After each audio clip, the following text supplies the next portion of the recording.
14 अगस्त 2026, रात के 10:32, नई दिल्ली। आप सभी का स्वागत है थ्रू एआई न्यूज में। आज की कहानी किसी युद्धभूमि, मिसाइल या लड़ाकू विमान की नहीं है। आज हम उस खनिज संसार में उतरेंगे जहां धरती के भीतर छिपे कुछ तत्व आधुनिक तकनीकी शक्ति का आधार बन चुके हैं। प्रश्न सीधा है, लेकिन उसका उत्तर बेहद जटिल है। आखिर वह कौन सी धातु और खनिज सामग्री है जिसके बिना विद्युत वाहन, पवन टरबाइन, उन्नत इलेक्ट्रॉनिक्स और आधुनिक रक्षा तकनीक की कई प्रणालियां कमजोर पड़ सकती है। इस कहानी का रास्ता हमें धरती के भीतर छिपे दुर्लभ मृदा तत्वों तक ले जाता है। इन्हें दुर्लभ मृदा तत्व कहा जाता है। नाम सुनकर लगता है कि ये धरती पर बहुत कम मात्रा में पाए जाते होंगे, लेकिन असली रहस्य केवल इनकी उपलब्धता में नहीं है। कठिनाई इन्हें चट्टानों से अलग करने, शुद्ध करने और ऐसी उपयोगी सामग्री में बदलने की है जिसे आधुनिक उद्योग वास्तव में इस्तेमाल कर सके। इन तत्वों की असली शक्ति तब सामने आती है जब इन्हें विशेष प्रकार के स्थायी चुंबकों में बदला जाता है। आकार छोटा होने के बावजूद ऐसे चुंबक अत्यधिक शक्तिशाली हो सकते हैं। यही गुण उन्हें आधुनिक मोटरों और अनेक उन्नत मशीनों के लिए बेहद महत्वपूर्ण बनाता है। अब कल्पना कीजिए एक विद्युत वाहन की। उसके भीतर लगी मोटर को छोटा, हल्का और शक्तिशाली बनाने के लिए उच्च क्षमता वाले स्थायी चुंबकों की आवश्यकता हो सकती है। बाहर से दिखाई देने वाली कार के पीछे एक छोटा सा घटक उसकी गति और ऊर्जा दक्षता में महत्वपूर्ण भूमिका निभा सकता है। यही कहानी पवन टरबाइनों तक पहुंचती है। समुद्र और मैदानों में खड़ी विशाल पवन चक्कियां हवा की शक्ति को बिजली में बदलती है। उनके भीतर मौजूद उच्च क्षमता वाली मोटर और जनरेटर तकनीक में भी विशेष चुंबकों की भूमिका हो सकती है। यानी स्वच्छ ऊर्जा की दौड़ भी इन सामग्रियों से जुड़ सकती है। लेकिन आधुनिक दुनिया में इन तत्वों का उपयोग केवल ऊर्जा क्षेत्र तक सीमित नहीं है।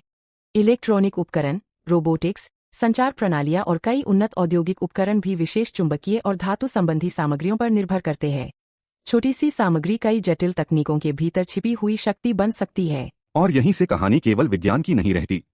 जब किसी तकनीकी सामग्री की आपूर्ति किसी एक क्षेत्र या सीमित देशों पर अधिक निर्भर हो जाए तो वह आर्थिक शक्ति के साथ रणनीतिक शक्ति भी बन जाती है।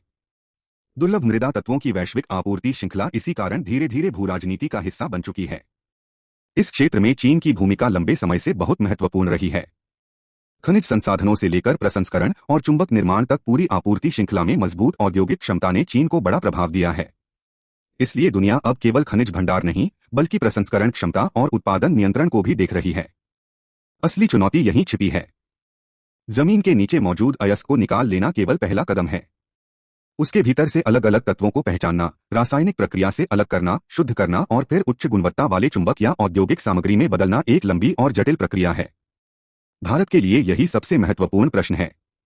क्या देश अपनी जमीन के भीतर मौजूद संसाधनों को केवल कच्चे खनिज के रूप में देखेगा या उन्हें उच्च तकनीक वाले उद्योगों में बदलने की पूरी क्षमता भी विकसित करेगा? आत्मनिर्भरता का अर्थ केवल खनन नहीं, बल्कि पूरी मूल्य श्रृंखला को मजबूत करना है। भारत में दुर्लभ मृदा संसाधन मौजूद हैं, लेकिन संसाधन और औद्योगिक शक्ति के बीच अभी भी दूरी है। यदि इस दूरी को अनुसंधान, आधुनिक प्रसंस्करण, कुशल श्रमिकों और बड़े पैमाने पर घरेलू विनिर्माण से कम किया जाए तो यही चुनौती भविष्य में भारत के लिए एक बड़ा औद्योगिक अवसर बन सकती है। सोचिए, यदि भारत इस पूरी श्रृंखला को मजबूत कर लेता है, तब वही संसाधन विद्युत वाहनों की मोटरों, पवन ऊर्जा प्रणालियों, रोबोटिक्स, इलेक्ट्रॉनिक्स और रक्षा उद्योग के लिए देश के भीतर उपयोग किए जा सकते हैं। इससे केवल आयात पर निर्भरता कम नहीं होगी, बल्कि नई औद्योगिक क्षमता और रोजगार के अवसर भी बन सकते हैं। लेकिन इसके सामने कठिनाइयां भी कम नहीं है। खनन से पर्यावरणीय प्रभाव जुड़ा है, प्रसंस्करण में जटिल तकनीक चाहिए और उच्च गुणवत्ता वाले चुंबक बनाने के लिए लगातार अनुसंधान आवश्यक है। इसलिए भारत को संसाधन, पर्यावरण, तकनीक और आर्थिक व्यवहार्यता के बीच संतुलन बनाना होगा।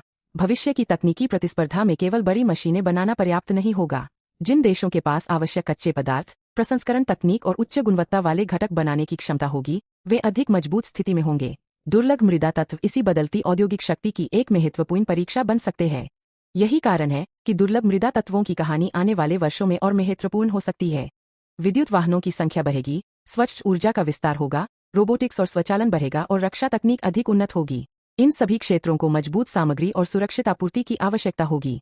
इसलिए भारत के सामने आज एक दुर्लभ अवसर है। यदि देश अपने खनिज संसाधनों को वैज्ञानिक अनुसंधान और घरेलू विनिर्माण से जोड़ देता है, तो वह केवल एक आयातक नहीं रहेगा। वह उन तकनीकों की आपूर्ति श्रृंखला का सक्रिय निर्माता बन सकता है जिनकी मांग आने वाले दशकों में तेजी से बढ़ने की संभावना है। लेकिन इस दौर में समय सबसे महत्वपूर्ण है। दुनिया पहले ही अपनी आपूर्ति श्रृंखलाओं को सुरक्षित करने की कोशिश कर रही है। जो देश आज अनुसंधान, प्रसंस्करण और विनिर्माण में निवेश करेगा, वही कल तकनीकी परिवर्तन की गति तय करने में अधिक सक्षम होगा। भारत के लिए यह केवल अवसर नहीं, रणनीतिक आवश्यकता भी है। अगली बार जब आपको सड़क पर कोई विद्युत कार दिखाई दे, किसी विशाल पवन टरबाइन को घूमते देखें या आधुनिक इलेक्ट्रॉनिक उपकरण अपने हाथ में पकड़ें, तो याद रखिए, इन तकनीकों के पीछे केवल बिजली और कंप्यूटर नहीं, बल्कि धरती के भीतर छिपे कुछ महत्वपूर्ण तत्व भी काम कर रहे हैं, जिनकी कहानी अब रणनीतिक शक्ति बन चुकी है। और अब कहानी का सबसे बड़ा प्रश्न आपके सामने है, क्या भारत अपनी धरती के भीतर छिपे संसाधनों को भविष्य की तकनीकी शक्ति में बदल पाएगा? उत्तर आने वाले वर्षों में मिलेगा। यदि यह कहानी आपको नई जानकारी और सोच दे गई हो, अगर वीडियो अच्छी लगी हो वीडियो को लाइक कीजिए और चैनल को सब्सक्राइब जरूर करें।